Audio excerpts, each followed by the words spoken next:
Alchemists, we are back with a new video. This time we're going to discuss all about Elixir processes. Now Elixir processes are actually central to Elixir and also of course Erlang, because everything happens within a process. So the use of a process is actually what helps it to become very prone to protecting itself against errors, as we're going to see in the future. So without further ado, let's go ahead, let's get started. Now Elixir processes are extremely lightweight and what we call cheap. Now what I mean by cheap is that it doesn't take a long time to spin them up. It's just a few microseconds, maybe actually less than that. And I want to make sure that you do not confuse them with OS or operating system processes. Now, to give you an idea of what I mean by lightweight, if we look at a company, WhatsApp, which I mentioned before in our very first video, they're actually able to handle 2 million simultaneously concurrent connections at one time on one server. What this means is that every single connection is running in its own process, right? Because if one person's connection breaks or something, we don't want it to hurt the other, so therefore every single connection is its own process.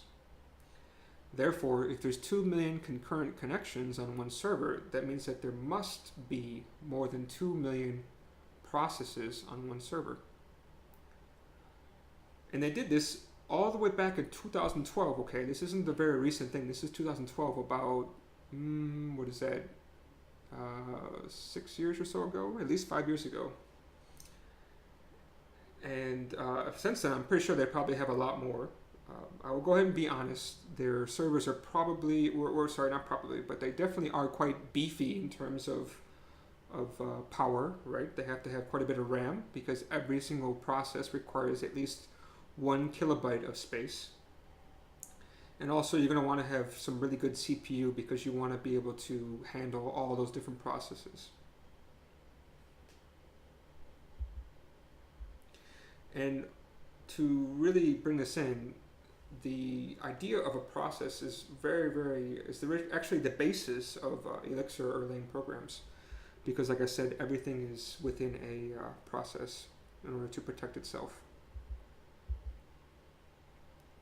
And as I've also mentioned, it's not very uncommon to have millions of processes. It's not a big deal. These are extremely lightweight and cheap. And one thing to know is that processes are truly concurrent and truly independent of each other. And the way they talk is by what we call message passing, which is just sending messages back and forth. And what happens is if you want to ever pass data from one process to another, you actually have to copy that data from one process to another, and that just happens when you send the message itself. Now the reason for this is that when a process dies, what happens is that the whole process, all of its memory, gets garbage collected. So therefore you don't want to have a reference dangling somewhere, so therefore there's going to be a copying of the data. It's not really such a big deal, but as you can see, it's extremely helpful.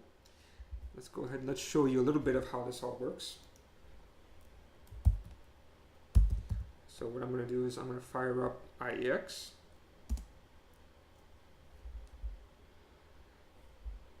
There's a very simple function called spawn, and what happens is when we spawn something, this will take an anonymous function, and then you can do something in here, like let's output that we are running in a different process.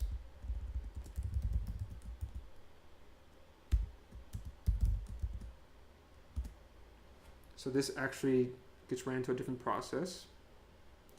And the reason for that is we see this PID come back.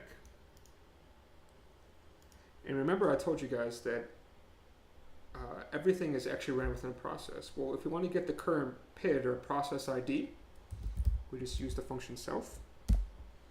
And you can see that what happened, the spawn function spawned a brand new process, ran this code, and ended. And so you see it has a different process ID than the one we currently have. And so, for instance, what I can do is I can actually grab that PID, spawn the function again, and say I am running in process.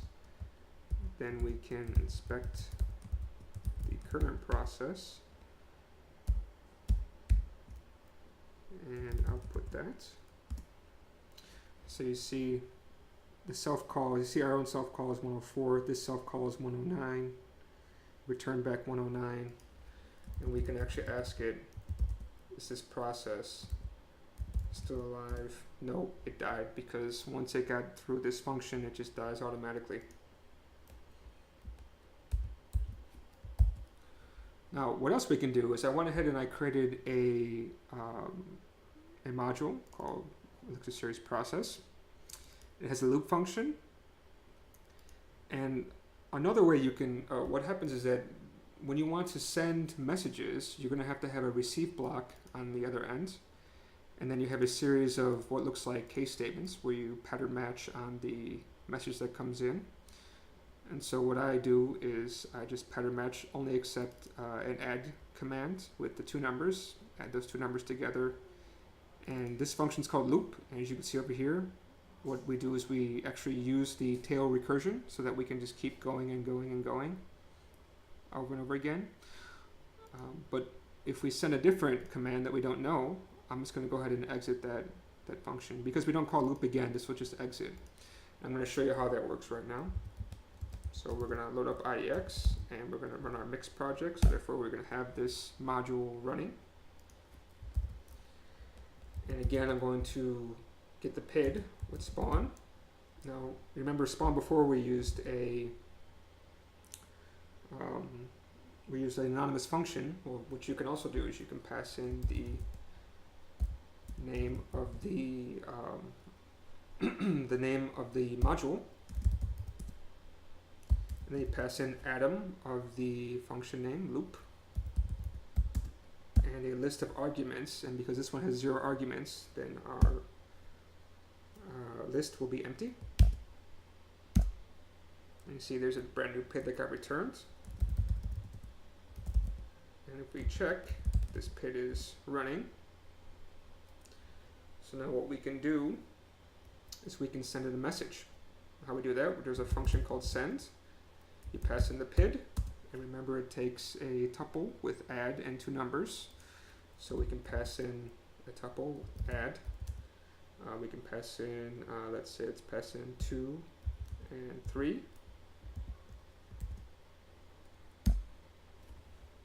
And what gets returned to us is the message that we sent. But as you can see, our code got called. 2 plus 3 equals 5. So you see that happened. And if we run our checking again, you see that our code is still running okay, because it just looped again, and now it's over here, it's waiting to receive a new message. Now, if we try to send it something that it doesn't understand, let's say let's subtract 2 from 3. Because it doesn't know this, it's going to actually exit. So let's try it. You see unknown command, doesn't know what this is. It exits the code.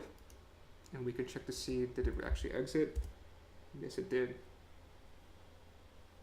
So this is a very, very quick intro to show you how we can use processes. And as you can see, it could be quite useful if you want to run some code in the background or do some kind of background job. It's pretty simple to do.